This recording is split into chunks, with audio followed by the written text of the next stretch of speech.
दिन ही सारी चीज़ें सोशल मीडिया पे मुझे क्लीन चिट मिल गई, सारी की सारी बातें में जो आज से 3 महीने पहले जो भी चला था सोशल मीडिया पे कि उनकी बेटी को ना भर भर के गालियाँ मिली थी। वो देखते थे, मेरी उनकी बात नहीं होती थी और वो मम्मी को सारी बातें पूछते थे। वो फील करते थे कि उनकी बेटी किस दर्द में है, हर बात फील करते थे क्योंकि मम्मी मुझे अब बताती है तो वो बहुत फील करते, उनको बहुत दुख होता। लेकिन उनकी 13वीं हुई नहीं, उसके पहले देखो तो सही पूरा क्लीन चिट दे दिया आपने बेटी को, पूरा क्लीन चिट। तो अब आप मेरी सांसों में हो, है ना। और आप सब ने सबसे पहले इतनी भर भर के मुझे गालियां दी थी ना, इतनी भर भर के, इसकी कोई सीमा नहीं है। आप लोगों का सॉरी आया है, सबका, एक एक बंदे का।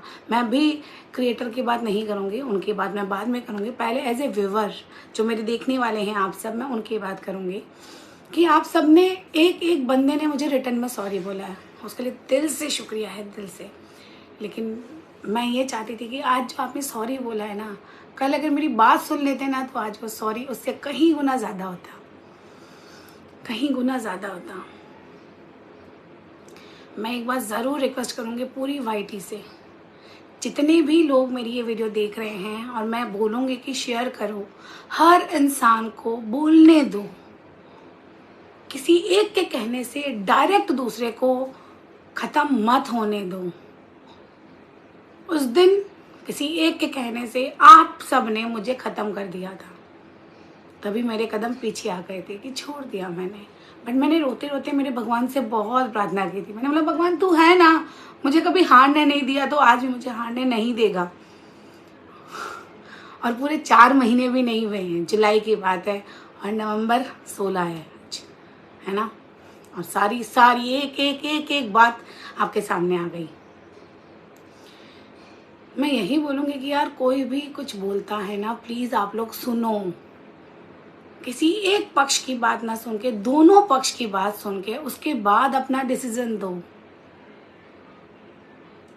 कोई भी एक इंसान बोल रहा है उसको इतना सही मान लेते हो कि दूसरे वाले इंसान को बिल्कुल गिरा देते हो, बिल्कुल गिरा देते हो। मत करो ऐसा।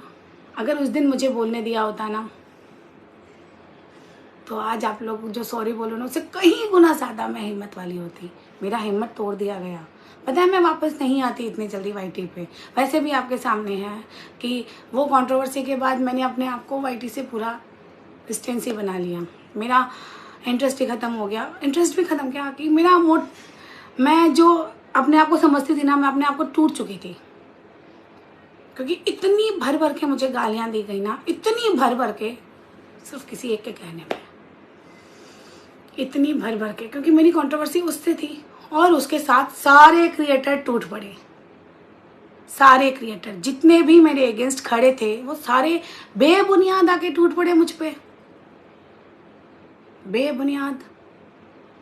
कुछ लोगों ने ऑनलाइन आके मुझे बोला और कुछ लोगों ने मुझे ऑफलाइन बोला। ऐसा नहीं करना चाहिए। कभी किसी के साथ ऐसा मत करो। मेरे साथ तो मेरा भगवान, मेरा पति, मेरी परिवार था। मैं मजबूती होके खड़ी रह गई। मुझे मेरी बच्चे की तरफ देखना पड़ा तो मुझे खड़ा रह गया। बट किसी दूसरे के साथ ऐसा मत। कसम से बोलती हूँ, मैं उस दौरान इतनी ज़्यादा डिप्रेशन पे थी। 9 जुलाई वाले दिन मुझे मतलब हार्ट अटैक आना ही बाकी रह गया था। इतना ज़्यादा मुझे चेस्ट में पेन आया कि रात को मुझे डॉक्टर के लेके जाना पड़ा।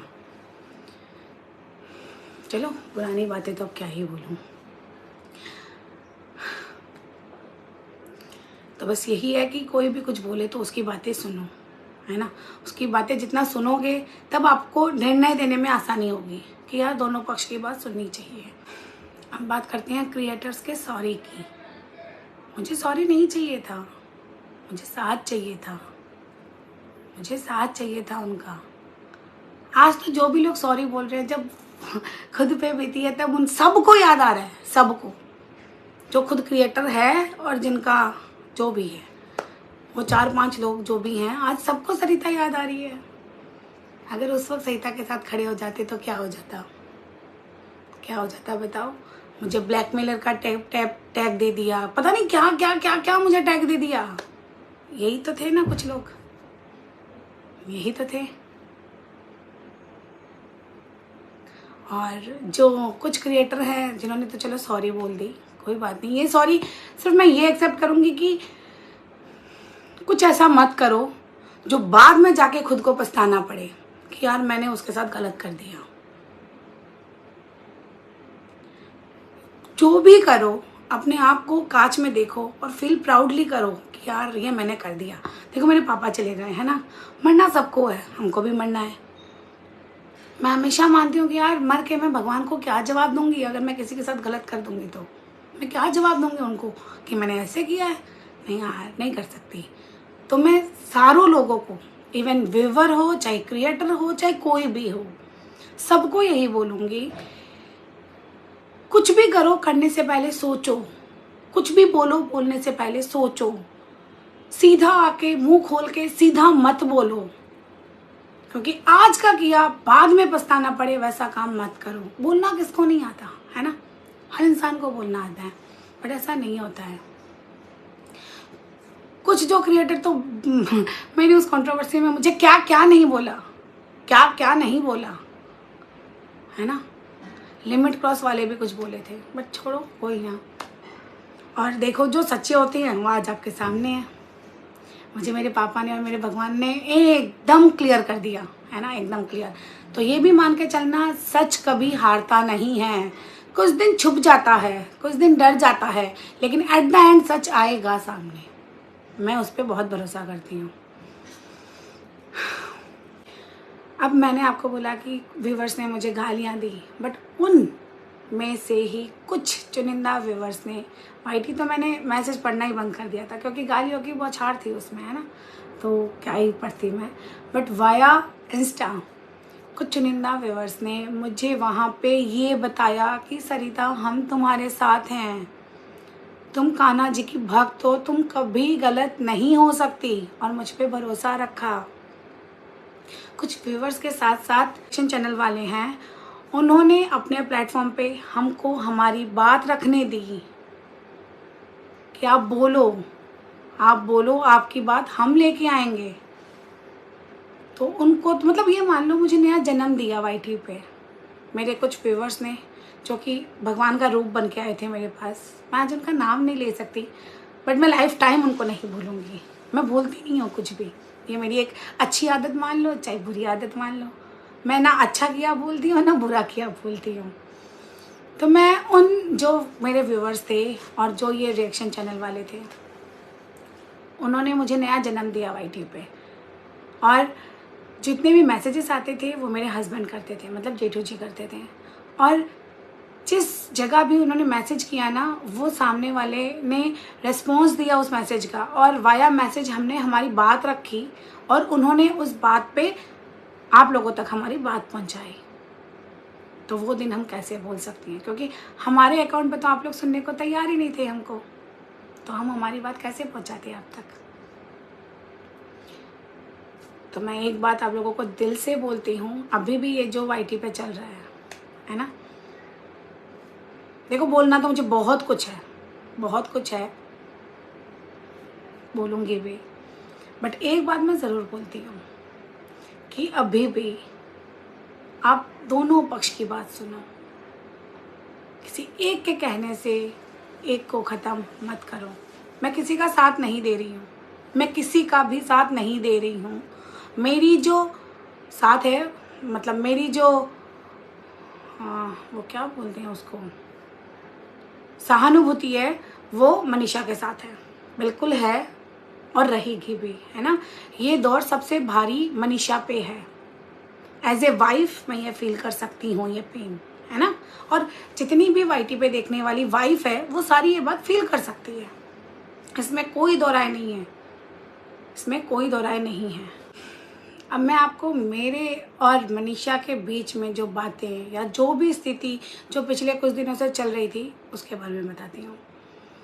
कि पिछले जब कंट्रोवर्सी चल रही थी हमारी, तब ये आया था उठ के कि मैंने मनीषा के कान भरे हैं, मैंने मनीषा को भड़काया है। और आज वही आप लोगों की सोच में है कि मैंने उस टाइम मनीषा को समझाया था। तो मैं आप लोगों को बता दूं कि ना तो मैंने उस टाइम मनीषा के कान भरे थे, ना मैंने मनीषा को उस टाइम भड़काया था, और ना आज आप लोगों के सोच के अनुसार मैंने उस टाइम मनीषा को समझाया था। मैंने मनीषा से इतनी बात कभी की ही नहीं। मेरी मनीषा से वाया फ़ोन कॉल अभी कल हुई है, यस्टरडे हुई है। उससे पहले मेरे मनीषा से कभी लाइफ टाइम में कभी बात नहीं हुई। जब उसके घर या मेरे घर के अगस्त में कोई फंक्शन था, उस दौरान कोई एक आध बार हुआ है तो हुआ है, अदरवाइज कभी मेरी मनीषा से फ़ोन पे बात नहीं हुई। और मनीषा ने जो मुझे बोला वो मेरे घर पे जब आए थे, ये तब की बात है। 25 जुलाई को आप देखना, नेहा, सचिन, मनीषा, मैं पर्टिकुलर तीनों का नाम लेके ही बता रही हूँ, है ना। ये तीनों मेरे घर रुकने आए थे। पहले नेहा आई थी, फिर सचिन, मनीषा आए थे। उस दौरान मैं आपको फिर बता रही हूँ, मैंने मनीषा को कभी उसका कुछ नहीं बोला।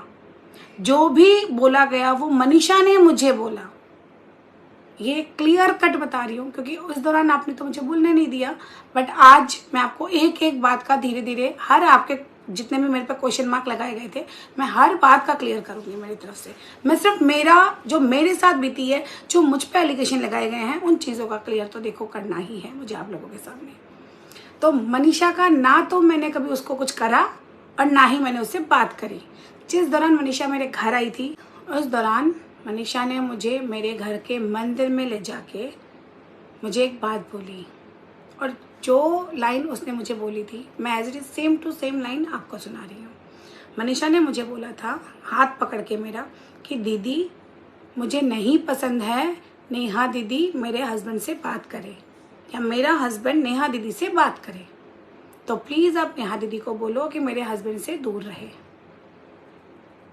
ठीक है, मैंने उसकी बात सुनी और मुझे भी लगा यार मैं भी वाइफ हूँ, देखो मैं भी वाइफ हूँ, और मुझे भी अगर जज जाएगा ना कि मेरा पति इससे बात नहीं करे, तो मैं भी स्ट्रिक्ट होती हूँ। और मुझे लगता है कि पूरी दुनिया में हर वाइफ को ये अधिकार है अपने पति पे, है ना।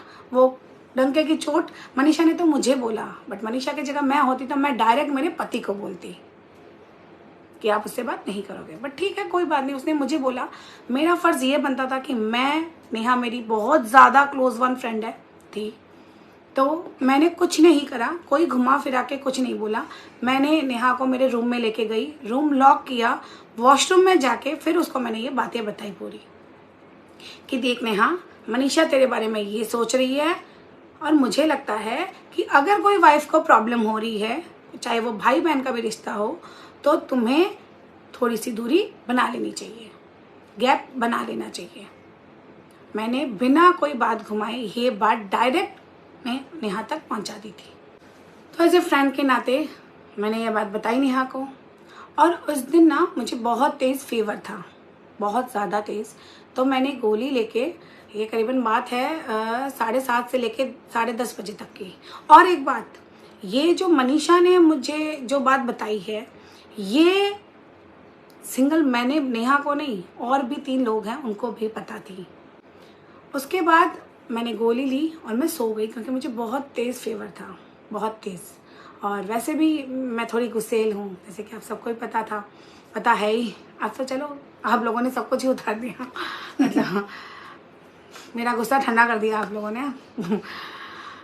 उसके बाद जब मैं रात को 3:30-4 बजे उठी, तब मैंने क्या देखा, मैंने देखा नेहा, सचिन, मनीषा, तीनों लोग एक ही थाली में खाना खा रहे हैं। तीनों, ध्यान से सुनना, तीनों, नेहा, सचिन, मनीषा, ये तीनों एक ही थाली में खाना खा रहे हैं। उनके जोक्स भी चल रहे हैं, उनकी हंसी मजाक भी चल रही है, और खिलखिला भी रहे हैं। मतलब ऐसा लग रहा था कुछ